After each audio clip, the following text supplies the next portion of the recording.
Sir, Mizoram, Haryana രണ്ട് സംസ്ഥാനങ്ങളിലെയും തദ്ദേശ തെരഞ്ഞെടുപ്പ് ഫലം പുറത്തു വന്നു. മിസോറാം BJP തൂത്തുവാരി. ഹരിയാനയിലും സ്ഥിതി വ്യത്യസ്തമല്ല. 10-ൽ 9 കോർപ്പറേഷനും BJP പിടിച്ചു.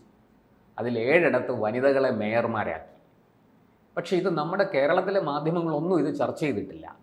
ഇന്നത്തെ ഏറ്റവും കാതലായ വിഷയം, അവിടെ എങ്ങും മരുന്നിന് പോലും കോൺഗ്രസ്സിനെ കാണാനില്ല. ഈ പൊടി പോലുമില്ല കണ്ടുപിടിക്കാൻ എന്ന അവസ്ഥയിലാണ്. എന്താണ് സർ കോൺഗ്രസ്സിന് സംഭവിച്ചിരിക്കുന്നത്? കോൺഗ്രസ്സിന് സംഭവിച്ചതല്ല, ആദ്യം താങ്കൾ പറഞ്ഞ മാധ്യമങ്ങൾ എന്താ നമുക്ക് മനസ്സിലാക്കാവുന്നേ ഉള്ളൂ. അവർ വിചാരിച്ച് ഈ തുഷാർ ഗാന്ധിയൊക്കെ ഇങ്ങനെ കൊണ്ടുവന്നിട്ടും അവിടെ ശിവഗിരി കുന്നിലെ സ്വാമിയെ കൊണ്ട് ഷട്ടില്ലാതെ അമ്പലത്തിൽ പോകണമെന്നൊക്കെ ആവശ്യമില്ലാത്ത കാര്യങ്ങളുമൊക്കെ പറയിപ്പിച്ചും കൊണ്ടും BJPക്കെതിരായിട്ടുള്ള വ്യാപകമായിട്ടുള്ള ഒരു വിരോധം ജനങ്ങളിലെല്ലാം ഉണ്ടാക്കാം. കേരളത്തിൽ മാത്രമല്ല ഇന്ത്യ ഒട്ടാകെ ഉണ്ടാക്കാം എന്നുള്ള ഒരു വിചാരധാരയിലാണ് കഴിഞ്ഞുകൂടിയത്. അതിനെതിരായിട്ട് വരുന്ന ഒന്നും അത് ചില അജണ്ടകളായിട്ട് തന്നെ ചില പത്രങ്ങൾ ഏർപ്പെടുത്തി കൊണ്ടു നടന്നിരുന്നു, മാധ്യമങ്ങളും കൊണ്ട് നടന്നിരുന്നു എന്നുള്ള ഭാഗത്ത്. ഇത് കേരളത്തിൽ മാത്രമല്ല, തുഷാർ ഗാന്ധി എല്ലാ സ്ഥലങ്ങളിലും പോയി ഇങ്ങനെ പറഞ്ഞുകൊണ്ട് നടക്കുന്നുണ്ട്. ഇതുപോലെ അതേപോലെ കുറേ ആൾക്കാരുമുണ്ട്, അർബൻ നക്സലൈറ്റുകൾ.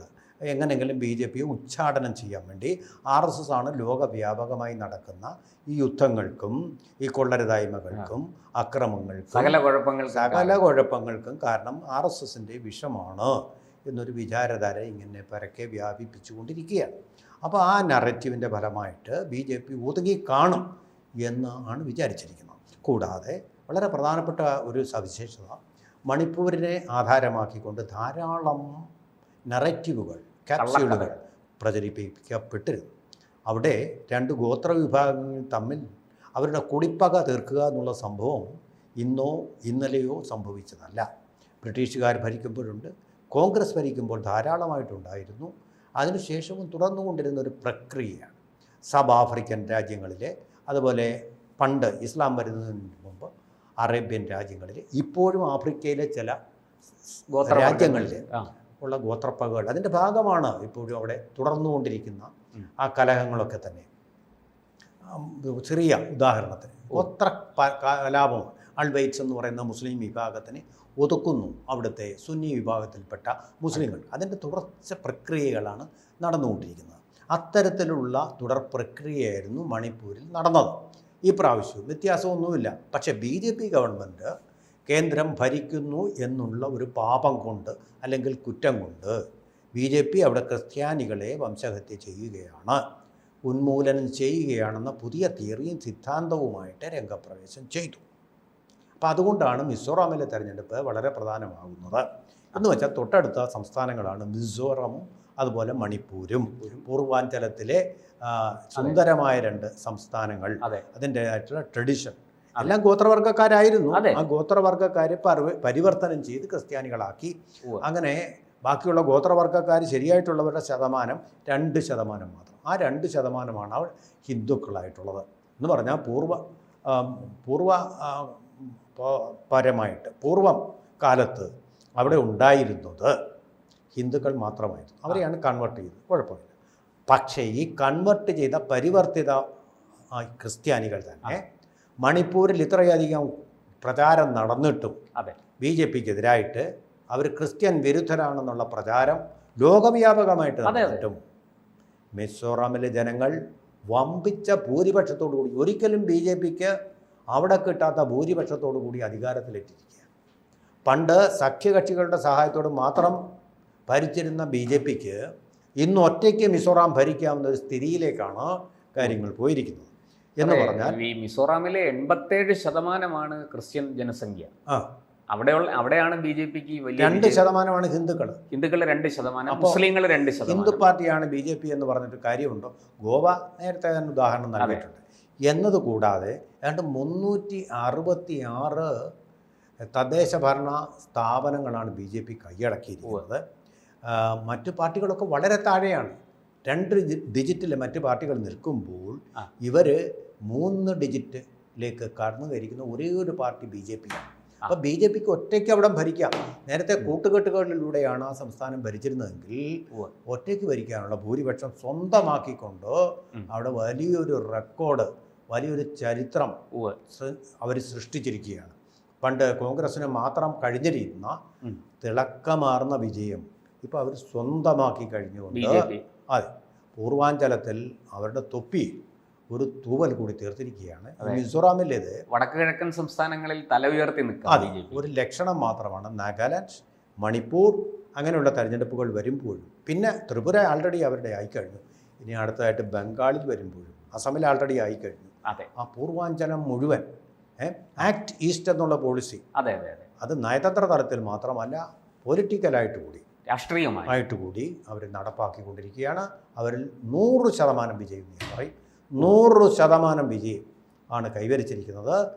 ഇപ്പോൾ നോർത്ത് ഈസ്റ്റ് എന്ന് പറയുന്ന എല്ലാവരാലും അവഗണിക്കപ്പെട്ടിരിക്കുന്ന പ്രദേശം. അതെ കിരൺ റിജിജു എന്ന് പറയുന്ന ബുദ്ധമതക്കാരനായ കേന്ദ്രമന്ത്രിയിലൂടെ അവർ അതിൻ്റെ അന്തസ്സും അഭിമാനവും വർദ്ധിച്ചിരിക്കുകയാണ്, വീണ്ടെടുത്തിരിക്കുകയാണ്. അല്ലാതെ മണിപ്പൂരിൽ നടന്ന ഗോത്രകലാപത്തിൻ്റെ പേരിൽ അവരുടെ പേരിൽ ചൊരിഞ്ഞ ഉപാലംബത്തിനുള്ള തിരിച്ചടിയാണ് ഈ കിട്ടിയിരിക്കുന്നത്.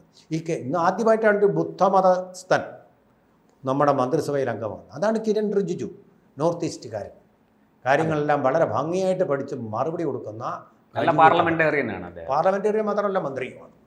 അത്ര ഒരാളാണ്. ശരിക്കും പറഞ്ഞാൽ ഭാവിയുടെ പ്രധാനമന്ത്രിയായാലും അതിൽ പോലും അങ്ങ് പറഞ്ഞതിലേക്ക് ഞാൻ ഒരു കാര്യം കൂടി, അങ്ങ് പറഞ്ഞത് ശരിയാണ്.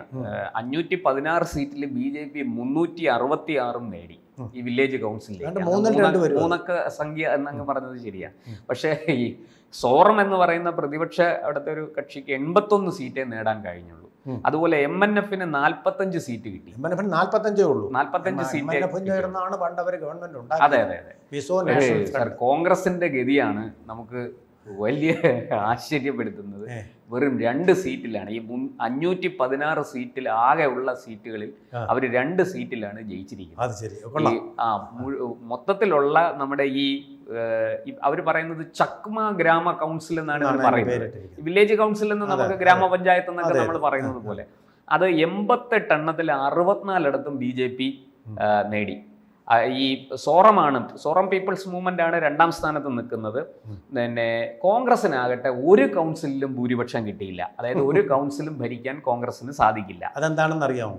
ഭാരത് ജോഡോ യാത്ര 2ാമത്തത് തുടങ്ങിയത് മണിപ്പൂരിൽ അതിൻ്റെയാണ്. മണിപ്പൂരിന് വേണ്ടിയിട്ടാണ് ഇവർ ഒരുപാട് കള്ളക്കണ്ണീരൊഴുക്കി വ്യാജ പ്രചാരണം നടത്തി. അതിന് ചെകിട്ടത്ത് കിട്ടിയ അടിയാണ്. മിണ്ടുന്നില്ലല്ലോ. ഇതുകൊണ്ടാണ് കേരളത്തിലെ പത്രങ്ങൾ ഇതിനെക്കുറിച്ച് മിണ്ടാതിരിക്കുന്നത്. മിസോറാം തെരഞ്ഞെടുപ്പ് ഫലം വാസ്തവത്തിൽ കോൺഗ്രസിൻ്റെയും ഈ പറയുന്ന മാധ്യമങ്ങളുടെയും മുഖമടച്ച് കിട്ടിയ ഒരു അടിയാണ് എന്ന് പറയാം. സാർ, ഇതിനകത്ത് ഒരു രസം കൂടിയുണ്ട്. ഈ 64 സീറ്റിൽ 9 ഇടത്ത് BJP എതിരില്ലാതെ കൗൺസിലുകൾ സ്വന്തമാക്കുകയായിരുന്നു, ജയിച്ചു വരികയായിരുന്നു. അങ്ങനെയും ഒരു വിശേഷം അതിനകത്തുണ്ട്. ഇപ്പം നമുക്ക് ഹരിയാനയിലേക്ക് ഇവിടെ ഒന്ന് വന്നിട്ട് പോയാൽ കൊള്ളാമായിരുന്നു. ഹരിയാനയും ഗുജറാത്തിലും നേരത്തെ നടന്ന തദ്ദേശ തെരഞ്ഞെടുപ്പിൽ വമ്പിച്ച രീതിയിലാണ് BJP നേടുന്നത്. അവിടുത്തെ നമ്മൾ ലോക്കൽ കണക്കുകൾ നമ്മൾ ആവർത്തിക്കേണ്ട കാര്യമില്ല. ഈ ഗുജറാത്തിൽ കോൺഗ്രസിന് വലിയൊരു ഡിലമ്മ, ഒരു പ്രതിസന്ധി അവിടെ ഉണ്ടാക്കി. എന്നിട്ട് രാഹുൽ ഗാന്ധിക്ക് പറയേണ്ടി വന്നു BJP-കാരായിട്ടുള്ളവർ കോൺഗ്രസിൽ പ്രവർത്തിക്കുന്നു. അപ്പൊ ഇയാൾ എന്തിനാ പിന്നെ മല്ലികാർജുൻ ഖാർഗെയെ പ്രസിഡന്റായിട്ട് വെച്ചിരിക്കുന്നത്? BJP-യുടെ ചാരന്മാരെ കോൺഗ്രസിൽ റിക്രൂട്ട് ചെയ്യാൻ വേണ്ടിയിട്ടാണ്. അപ്പൊ കഴിവുകെട്ട ഒരു പ്രസിഡന്റാണ് മല്ലികാർജുൻ ഖാർഗെ എന്ന ദളിതൻ എന്ന് പറയാതെ പറയുകയാണ്. അതായത് സാർ, അത് ഞാനൊരു സംശയം ചോദിക്കുന്നതാണ്. ഈ പരാജയത്തിന്റെ ഉത്തരവാദിത്വം മുഴുവനും ഏറ്റെടുക്കാനും ചുമക്കാനും വേണ്ടിയിട്ടാണോ അവരൊരു തന്നെയാണ്? അല്ലെങ്കിൽ അത് മുഴുക്ക രാഹുൽ ഗാന്ധിയുടെ തലയ്ക്ക് വരില്ലേ? അത് തന്നെയാണ്. മൻമോഹൻ സിംഗിനെ അങ്ങനെ ഒരു പാവ പ്രധാനമന്ത്രിയാക്കി വെച്ച അദ്ദേഹം മന്ത്രിസഭാ യോഗത്തിൽ അംഗീകരിച്ച